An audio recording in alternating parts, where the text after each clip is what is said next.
Hi, my name is Raquel. In order to buy or sell, you have to have the money of the beast on your mind or in your hand. It's one of those words they don't translate correctly. It's been a really crazy 3 weeks, the amount of crazy stuff going on. But there's the word charagma in context, means money on your mind or in your hand.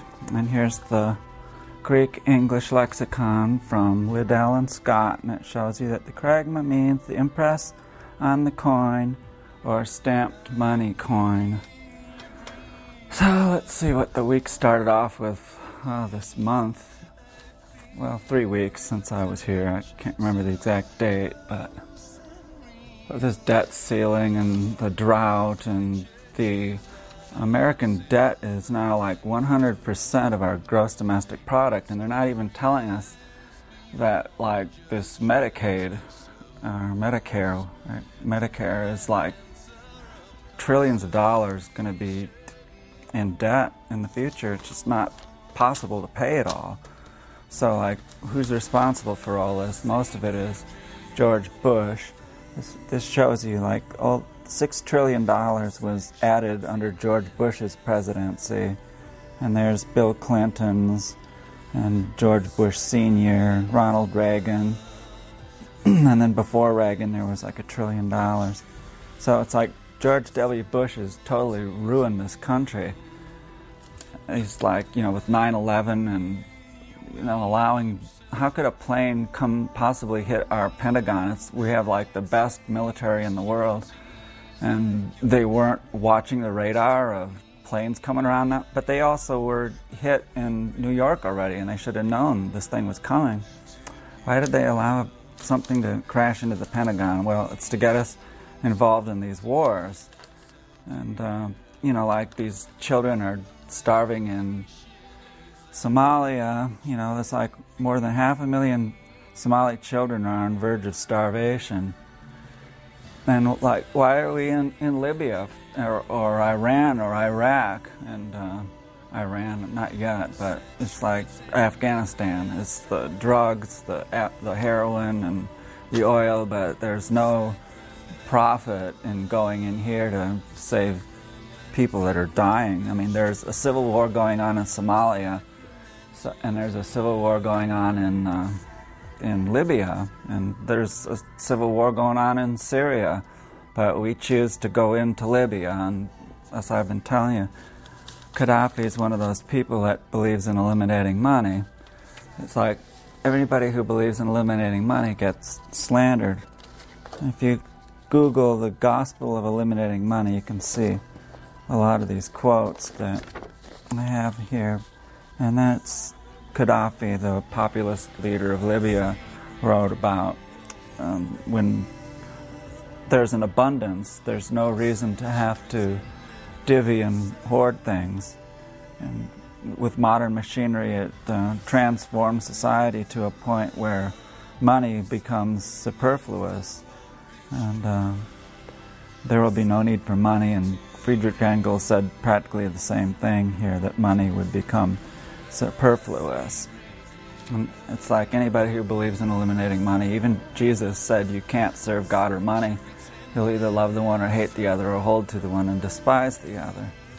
And then we had this like worst stock tumble just the other day, and this whole week, like this whole month, how many days is that? July 22nd to August 4th, they lost all the money. More than a whole year was wiped out. And it's all because of this funny money we have. It's not backed by gold. And Nixon in '71 took the money off the gold. And this article says that, like, it's called In a Gold Love Vest, Shades of 1980.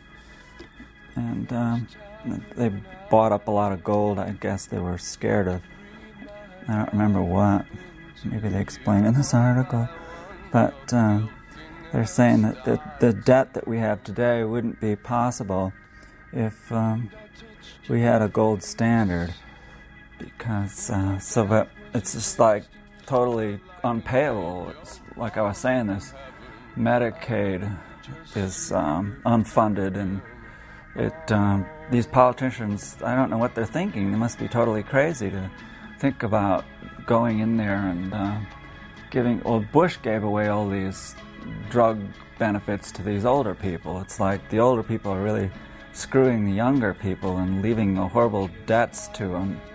And these fiat currencies don't last very long. They, like Zimbabwe has like $10 trillion notes, and of course everybody remembers Germany had their hyperinflation, which led to Adolf Hitler issuing these bonds based on, I guess, their what they could produce. And that's part of the problem in America, is we don't produce anything anymore. And all these jobs have been offshored to everybody, so we don't really have anything real and tangible to offer the world. Maybe software engineering, but it's just, I can't really think of anything that we export grain. I mean, that's one thing we make a lot of exports on, and it's certainly the price of food is going to go up. These people in Ethiopia and Somalia, they have like 6 babies, and hopefully one of them will go on to survive to take care of the mother. But the debt is supposed to be 14 trillion now. But with this Medicare and Medicaid, it's gonna go up to like 100 trillion, the debt. And it's just not possible to fund. It's just like a medical mafia, and we have so many unhealthy people in the United States. And so the prices, I don't even have health insurance. You just have to try to stay healthy and not abuse your body, or you're gonna get sick, and then you're gonna be a slave to this medicine, which isn't very good. But let's see, here's a picture of that drought I was telling you about. There's like 99% of Texas is facing a drought. It's been really hot there. It's like it's in the hundreds, like Tucson. But down here we have like a dry heat. But that bank in Afghanistan, these people were stealing, they stole $900 million from this bank in Afghanistan. It's like, but they're making so much money off of the opium that comes out of there. And of course, opium is a stupefier, and religion is the opiate of the masses because it stupefies people. They have faith in these pie-in-the-sky things. I think one of the worst religions is this Islamic religion, because it's more of a political ideology. And it's like spreading, and they remember the Crusades. They took over Europe with their dumb religion. Bow down to Mecca 5 times a day, and they're having their fasts and Ramadan. They don't believe in alcohol or drugs or music and a lot of things like that, which it's not healthy. A lot of these drugs aren't healthy. And I was listening to Lollapalooza. It was being live on YouTube before I left in Chicago. And so, I don't know, the music today is, it's not like it was in the 60s. And one of my friends just gave a song to me on the internet. It's like a real old one. But we'll get back to this guy Breivik here who murdered those people. It's all because of these Muslims.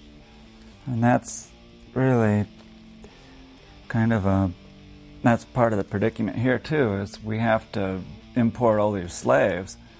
And it gets back to the Medicare, because we need these slaves to be the workers in the hospitals, and that's one of the biggest industries in the United States, is this medical mafia, and then we don't have a lot of healthy food. It's because there's profit in making greasy hamburgers and greasy fries and greasy pizza and all these other things, and eating meat, which is a total waste of grain. They could feed the grain to people. You know, I lived on corn and soybeans for like maybe 10 months. I lived on nothing but corn and soybeans with a little bit of salt, and then as an experiment, I had to have a little vitamin C too. And then for a while, the corn had aflatoxin, which is like a mold. So I was eating the sorghum for a while, but I tell you, I'm trying to save all my money to get out of Tucson. All this bad news and everything, it just makes you, this is like, I don't know, I was thinking of talking to the city and the county about whether they have any preparations if, like, for some reason, well, we do have the coal plant up in Page, and they're supplying us, so Tucson is pretty good with electricity, plus the nuclear plant. So we'll have electricity to pump the water out if things get worse. It's just, this funny money stuff, it's just like no way out of this, and they're going to start printing it up, and it's just, all these people are working at like unnecessary jobs. They're not producing anything, and all our televisions and electronics come from overseas, but most of that stuff is totally unnecessary. And it's just like there was this riot. These people were leaving the Milwaukee State Fair, or not the Milwaukee, I always say that, it was the Wisconsin State Fair, and this was last night, and like these black people were leaving too, and they just started beating up white people. I don't know if the news down here carried it or not, or if it's even going to be in the New York Times, but it's like the biggest story in Wisconsin, and certainly everybody that lives in Wisconsin is going to be afraid to go to the state fair because these Negroes had like a flash mob riot there. But like I was noticed that there's like 1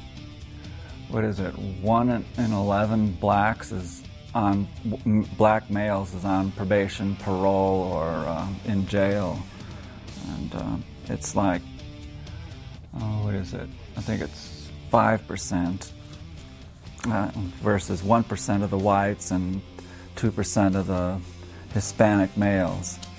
So there wasn't really a problem with Mexicans when I was growing up. It was just starting to become a problem, and they were starting to take the jobs away. But if you look at the statistics from like 1970, it shows that the Mexican or Hispanic population in the United States was like 6% or something like that, and now it's like 35%.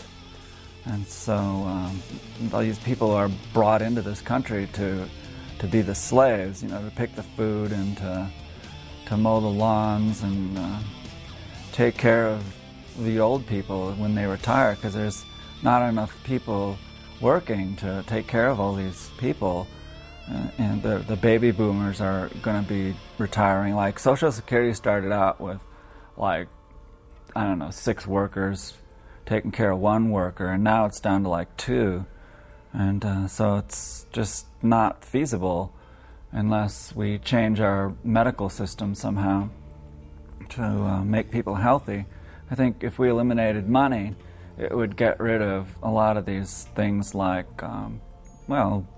drugs. A lot of these drugs aren't any good, and like they wouldn't be around if there wasn't money. I mean, people that make meth, they import this stuff from China to make it, the ephedrine and heroin. If there wasn't any money, why would these people in Afghanistan grow it? Because like Shakespeare said that money, everything can be turned into money. It's like the great social retort. That wasn't, who did I say that was? Karl Marx quoted somebody. Who says that? The great social retort into which everything comes out refined. I've got it on my Gospel of Eliminating Money here. I think it's one of the, where is it? Well, here you can take a look and see if I can find it in here. Oh gosh, where is that? It's from Karl Marx. I'm gonna wonder where that is now. He quoted it. But, yeah, this Afghanistan with all the drugs, if we eliminated money, there wouldn't be tobacco, which is bad for you. It makes you sick. And, but there'd probably be marijuana because it's really easy to grow. And somebody said we should have a marijuana economy. But that's another thing about Oregon. That's where I want to go. Is they have a very liberal marijuana policy up there. So plus it's good farmland, and it's far enough away from the border. Plus, you know, it's just a more natural environment. I think that Mexico, you know, the Mexican population is like really growing, and these people need to. Well, they've got their farms down there. There it is. 1940 to the year 2000. That's how much it grew. 1970 there was 48 million, and now there's 100 million Mexicans down there, and they're running out of oil. So, like, you know, the oil is most of the government's money down there, and then they send the Mexicans in the United States send back a lot of money to their families. And that contributes a lot to the Mexican economy. And then if there wasn't any money, all these cartels wouldn't exist down there, and all that killing wouldn't exist down there. And like meat is a big waste of resources, and the only reason we have that is to you know, feed these cows. Like the cows eat up all the grain, like all the corn in Iowa and Kansas, like 95% of it goes to feeding pigs and cows, and people could eat that. But instead, you know, it's like the only reason they make it. It's unhealthy too. People get sickness from eating meat. There's salmonella, and then you got trichinosis from pigs, and you have swine flu from chickens. It's just eating meat isn't a very healthy thing. And so there's just a lot of problems in the world that aren't being solved. It's all just like hitting the fan. And I was telling you how George Bush caused this 9/11 thing. He allowed this to happen. And the building number 7, you gotta look at building number 7. But George Bush has a place to escape to. And so, you know, these people aren't dumb, and they know that the way we're living now is unsustainable. So they're going to have to cause the society, cause something to happen, you know, because it's just unsustainable. So maybe they're going to have a swine flu that's going to kill people, because the United States is a big consumer of oil, and there's just not enough oil to go around. I think probably the best thing that could happen to the world would be if a bunch of people in the United States died. And so that's another reason to get out of the city, get out of Babylon. And these politicians are just not telling the truth. I was thinking maybe I'd run for Gabby Gifford's seat. Actually, I think I'm in Grijalva's district, so I can't really run. But I just don't think any of these politicians are really telling us the truth. And they were the stupid ones that allowed all this stuff to happen. They didn't know. You know, there was a bunch of crooks in the House and Senate that passed these derivatives laws that allowed this funny money Wall Street stuff to go on. And they looted us and took our homes away. And there's articles about these people living in the forest, like in New Jersey and somewhere in Virginia. There's these tent cities growing up, and the city doesn't know what to do. They've got like separate camps. I know Tucson had this problem one year pretty bad, and I don't know how they solved that problem, but I know Brian Flagg down there on, what is it, 29th Street or in that area down there has been feeding the homeless in Tucson for a long time, and I think he said that he gives out like 2,000 lunches a day down there. And so many people are on food stamps, and they're saying this record heat is causing the power grid to almost not have enough. So it's just like,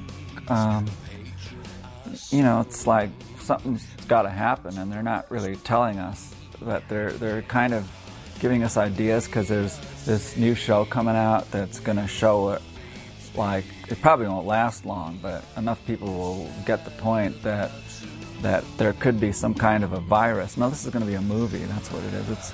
There could be like a mutated bird flu virus that is more contagious. And I think in the movie that it's by contact. So if you shake somebody's hand, and you know, it's like a cold, catching a cold. But yeah, there's just there's this geometric world population that is finally catching up to us.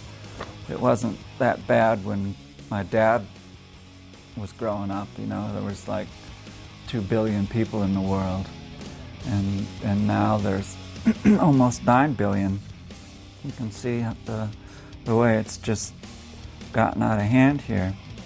And here's the United States. If we didn't allow immigrants, we'd be on this pink trajectory here. But we're either going to we could have 1 billion people here by 2090, if you live that long. I won't. So that's the way it looks. It's just like geometric world population growth. And there were warnings about it. There was a man named Paul Ehrlich in the 60s who warned of this, and they had the Club of Rome that warned. They had charts showing that oil and certain minerals are... people have been warning about this, and the warning, I mean, I should have heeded it a long time ago and already been up in Oregon somewhere growing crops and getting to know my neighbors and stuff like that, you know. It's just like, I just don't see how this can go on much longer. You know, it takes, you know, to grow anything, it takes a network. You have to have fuel to the farms. I mean, is the National Guard ready to bring enough fuel to the farms if the civilization... I mean, there could be like mass riots in the cities. It's like that state fair in Wisconsin I was telling you about. These black people just went crazy and started beating up white people. And like, there's no jobs. That's like I was telling you earlier. There's so many black males that have been involved in the criminal justice system. It's like 5 times more than white people. And so we've got that kind of a problem in the cities, and the cities are like Babylon.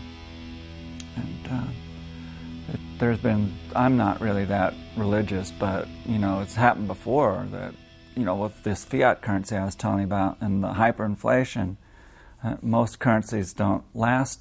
I think that this video I put up on Facebook says that most videos don't last, or I mean, most dollars, most fiat currencies don't last more than 27 years. So America's, after we got off the gold standard, it became a fiat currency in 1971. So theoretically, we're about ready to go. Bye.